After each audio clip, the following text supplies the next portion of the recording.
मैं बगैर पढ़े मैंने बात की, लेकिन आज आपने समय की बाध्यता कर दी है, तो मैं चाहता हूं कि कम से कम जो हमारी बातें हैं वो रिकॉर्ड में ज़रूर आ जाएं, और इसलिए मैं इसको पढ़ने का कार्यक्रम कर रहा हूं आपकी इजाज़त से, जिससे कि समय बाध्यता जो आपने कर दी है उसकी वजह से।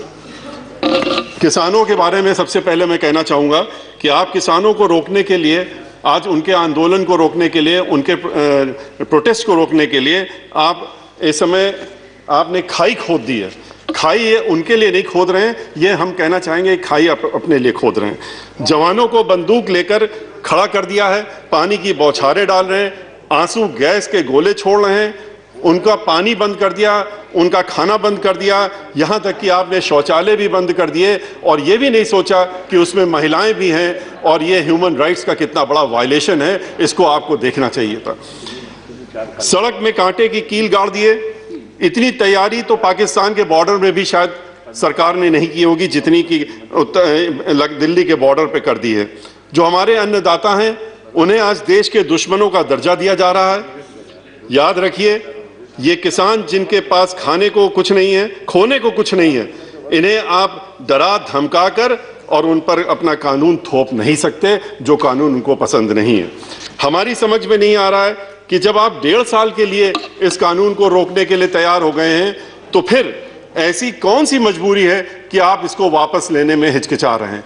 आप 1.5 साल के लिए रोक रहे हैं, आप 3 साल के लिए अनाउंस कर दीजिए कि रोक रहे हैं, तो शायद किसान कहेंगे कि अगले चुनाव के बाद हम देखेंगे कि क्या होने वाला। हमारी आपसे प्रार्थना है कि अपना ईगो छोड़कर, बड़े बनकर, और आप इन किसानों को इनकी मांगों को मानते हुए इन तीनों कानूनों को वापस करें। बहुत अफसोस की बात है कि सत्ता पक्ष के एक व्यक्ति ने कल कह दिया कि हम ये कोई भी व्यक्ति किसानों के बारे में कह रहे थे किसी दूसरे के ऊपर बोझ नहीं बनना चाहिए। ये बोझ नहीं है, ये हम लोगों को खाना देते हैं, अन्न देते हैं, इनको बोझ कहना बहुत ही निंदनीय बात है। ये कैसी जिद है आपकी, कैसा ईगो है आपका, जिसको कि आप खत्म करना नहीं चाहते हैं और 3 कानूनों को वापस लेना नहीं चाहते हैं। किसान जो हैं वो आप ही के बच्चे हैं, आपकी भाई हैं, बहन हैं, माता हैं, पिता हैं, उनको आपने देशद्रोही बना दिया। उनको आपने कह दिया कि ये तो टेररिस्ट हैं, और मीडिया के माध्यम से, मीडिया को इस्तेमाल करके, क्योंकि मीडिया भी 10% को छोड़ दीजिए तो बाकी सब जो है इंडस्ट्रियलिस्ट के हाथ में है, और उनको आपने उन 10% के ऊपर भी इतनी दहशत फैला रखी है कि मीडिया को आज आपने एक पिंजड़े में बंद तोते की तरह बना दिया है कि जो उसको पढ़ाया जाएगा, जो रटाया जाएगा, वो मीडिया का व्यक्ति वही बोलता रहेगा दिन भर, और आपसे भी चाहेगा कि आप यही बोलिए। फार्म इंश्योरेंस पुलिस फोर्स में इनके ही घर के बच्चे रहते हैं, जिनको आप आज जवानों को आपने खड़ा कर दिया उनके विरोध में कि आप इनके लिए तैयार रहिए, आंसू गैस लेके तैयार रहिए, गोली लेके तैयार रहिए, और इनको ज़रूरत पड़े तो गोली चलाइए। तो ये उन्हीं के बच्चे उस फोर्स में भर्ती हो रहे हैं, और यही जो बच्चे, इन्हीं के बच्चे देश के बॉर्डर्स में भी हम लोगों की सुरक्षा करने के लिए वहाँ पर तैनात हैं, और हमारी आपकी सुरक्षा करते हैं। ये धूप में, बरसात में, कड़कड़ाती ठंड में भी छप्परों में रहकर, खुले आसमान के नीचे बैठकर हमारे लिए अन्न उगाते हैं, और जो नुकसान हर वर्ष उसके बाद नुकसान भी होता रहता है उसको सहते रहते हैं, और इसीलिए हम शायद इनको अन्नदाता भी कहते हैं। सरकार इन्हें 500 रुपया महीना देकर अपनी पीठ थपथपाती रहती है और कहती है कि हमने इतने 1000 करोड़ रुपए किसानों को दे दिए। 500 रुपया महीना दे करके आप इनको खरीदना चाहते हैं और इनके ऊपर कानून थोपना चाहते हैं। इन 3 कानूनों से किसान को भय लगता है, और सही भय लगता है। उनको भय लगता है कि आप इनकी ज़मीनें हमेशा के लिए इनसे छीन लेंगे। आप जिस तरीके से कुछ चुनिंदा इंडस्ट्रियलिस्ट के हाथों में एक एक चीज़ को बेच रहे हैं, चाहे रेल हो, तेल हो, गैस हो, ज़मीन हो, आसमान हो, आपने सब चीज़ें इनको बेचने का काम, अब तो आपने नदी किनारे पोर्ट्स भी बेचने का काम कर दिया, LIC को बेचने का काम कर दिया। LIC जो जहाँ पर कि लोगों की लाइफ इंश्योर्ड रहती है, उसको भी आपने बेचने का काम तय कर लिया कि इनके हाथ में बेच देंगे।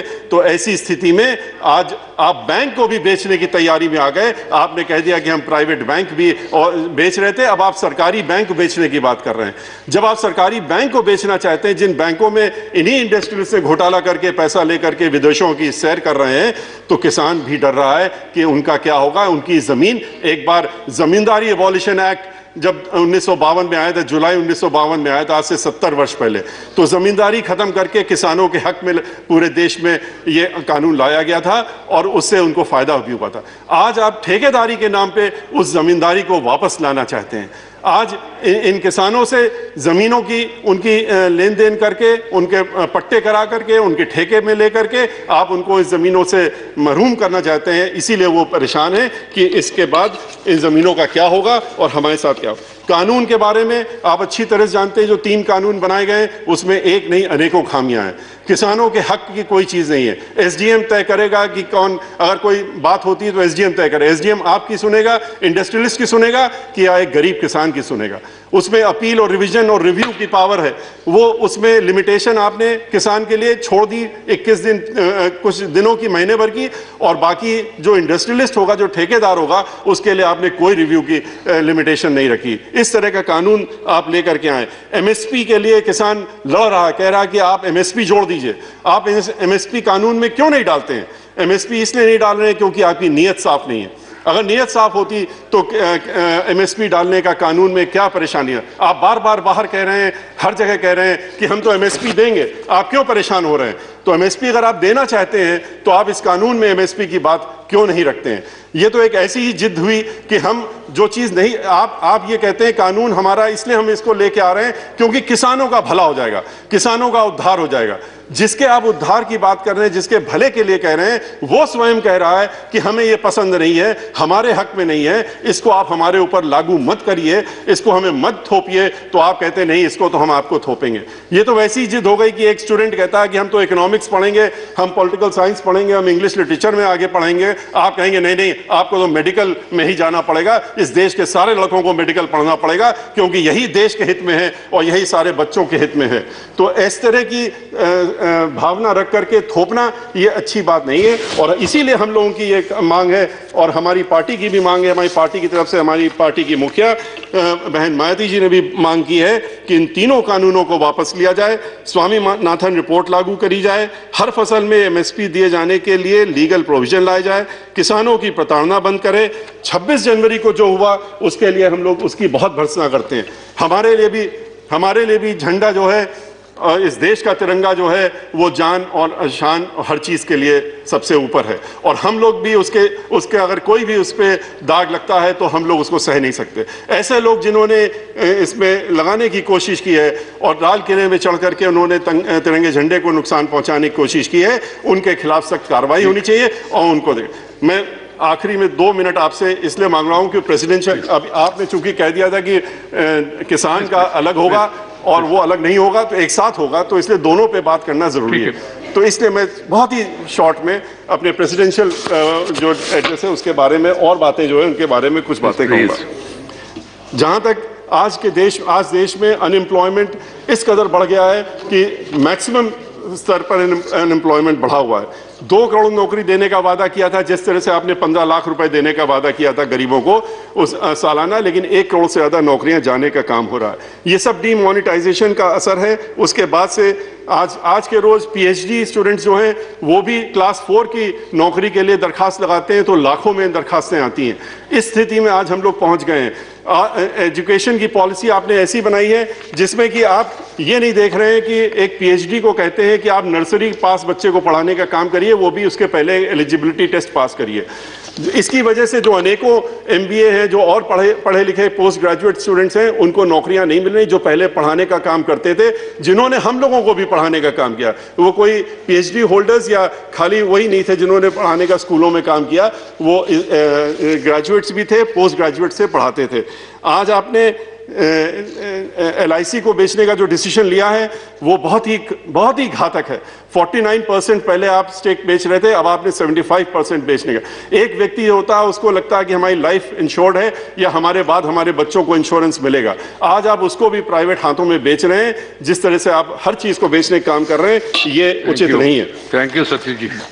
Sir, I'll take, you have taken already 9 minutes, please.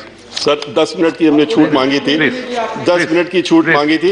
अच्छा, हम एक खाली हेल्थ के बारे में बात करके अपनी बात समाप्त करना चाहेंगे। आपने हेल्थ स्कीम के बारे में कहा है, आपने प्रेसिडेंशियल अपनी एड्रेस में ये भी कहा है, माननीय राष्ट्रपति जी ने कहा है कि बहुत सी चीज़ें हम लोग कर रहे हैं, जितने देश में आप बढ़ावा कर रहे हैं वो सब, लेकिन अल्टीमेटली तो प्राइवेट हाथों में ही जाने वाला है। तो देश के पास कहाँ रहने वाला है?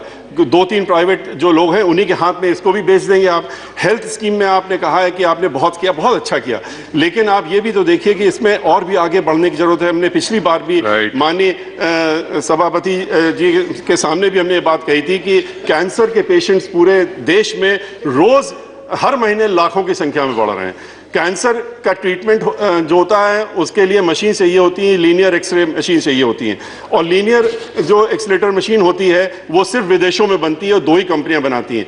उनको यहाँ पर ला करके अगर हेल्थ सेक्टर हमको बढ़ाना है तो उनके लगाने के लिए प्राइवेट लोगों को आगे आने की इच्छा अगर हो या किसी को भी लगाना हो तो उनके पास कैपेसिटी होनी चाहिए। अनफॉर्चुनेटली ये बात मैंने पहले भी कही थी, आपने ये एक बार फाइनेंस मिनिस्टर से भी माननीय अध्यक्ष जी कही थी कि इस पर ध्यान दिया जाए कि उसमें आप 27% जो है इंपोर्ट ड्यूटी लगाते हैं, 27% इंपोर्ट ड्यूटी, वो 12-13 करोड़ की मशीन आती है उसमें 27% और दे। इस वजह से आज इसमें आप कितना कमा लेंगे साल भर में? 50 करोड़, 60 करोड़। लेकिन इसकी वजह से आज कैंसर की वजह से लोग मर रहे हैं और उनको दिक्कत हो रही। MRI, CT, इन पे जो है इंपोर्ट ड्यूटी खत्म होनी चाहिए, टैक्सेस खत्म होनी चाहिए। इसी के साथ में अपनी बात।